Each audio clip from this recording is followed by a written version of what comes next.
for planning and engineering. And this goddess for planning and engineering is the one who puts the plan of the temple, the design of the temple, right? So the high priest is the one who writes the text. But who puts the plan of the temple, or who designed? Who is the designer? A goddess called Seshat. And this was the high priest of the goddess of planning or engineering. See how she's dressed in an animal skin, like a leopard skin. And this leopard skin used to be decorated by flowers, right? So they actually were able to tan it or to make it colored, and they put flowers in. So that's a floral leopard skin as a nice dress that the priest is carrying, and she's putting the foundation of the temple. So that's actually the designer of the temple, if you like to say, right? So yes, they had high priest as the king of Upper and Lower Egypt and given life and leadership for power. In the front of this baptism scene, we have another scene of coronation. So before you carry the crown of Upper and Lower Egypt, you need to be washed and baptized. So in the other picture, we see the king stands in between the two ladies.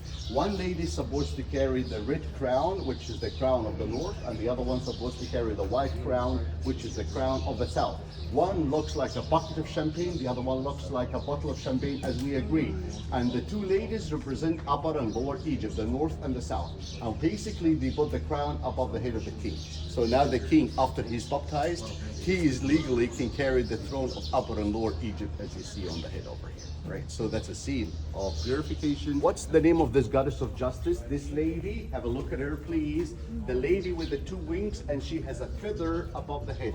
This feather is the feather of justice. That's why when they weigh the heart against the feather. So the feather is symbol of justice. What's the name of this goddess? She was called Maat, M-A-A-T. She's always there when there's a judgment. She's always there when there's a division. So she is the one who is dividing the temple equally between the two gods. So you see there is a middle rope or a middle line between the two sides of the temple. If you draw an ear inside this temple, you should draw another one in the other temple. Can you see that? If you draw an eye inside this temple, you should draw an eye in the other temple. If you had offering given to this temple, you should have offering given to that temple as well. Everything is divided equally, right? From this scene in particular, where you have the eye and the ears, we understand that the locals were not allowed to come inside the temple, the poor ones, but they can come to sit outside.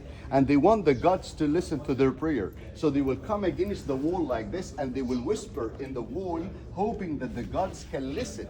So those are ears of gods. So the gods can listen to them. And perhaps this is where we get the saying in the West, the wall has ears, right? So that's from this one. Now the wall has ears and eyes. The gods can hear and listen to their prayers as well. We have another depiction which is quite funny, that you see a cat has nine heads, like 5 and 4. And that's also another saying back home, that the cat has 9 lives, right? Which is a symbol of protection for the temple. We have the cat in this line to protect the temple on both sides. We have falcon was like 4 wings as well for protection. So the son of Egyptologist becomes an Egyptologist. They follow the steps of his father most of the time. But it was a family business. Yes, it was a family. Or gold. Right, and we will see some of this surgical instrument when we also go to the Nemic Museum. They still have some of them that they found inside the tombs of the priests or the doctors. You can see bones over here.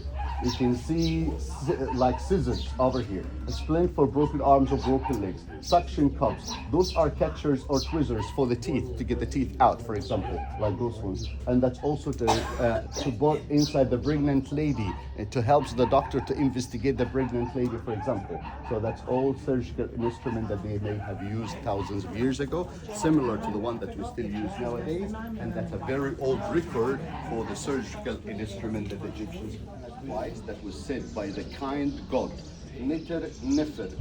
And then the word advice is Midu, and she's giving birth, and that's the word for miss. And that's how the letter M was developed like this. Instead of being an owl, it's developed to closer to M in English, which is the letter miss. She is giving birth. So the Nefer, the good God, the kind God advised the pregnant lady to deliver or to give birth in this position, when she's squatting, not when she's lying down, as we agree. And then you see the mother is breastfeeding the child. Again, that's another advice for the mother to breastfeeding the child as well.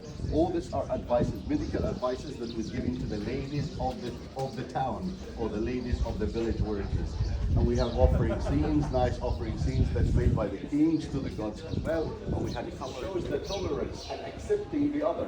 Even in the older days, if there are different gods even in one place, you can see the pictures of each other's inside each other's temple. If you go to the other temple,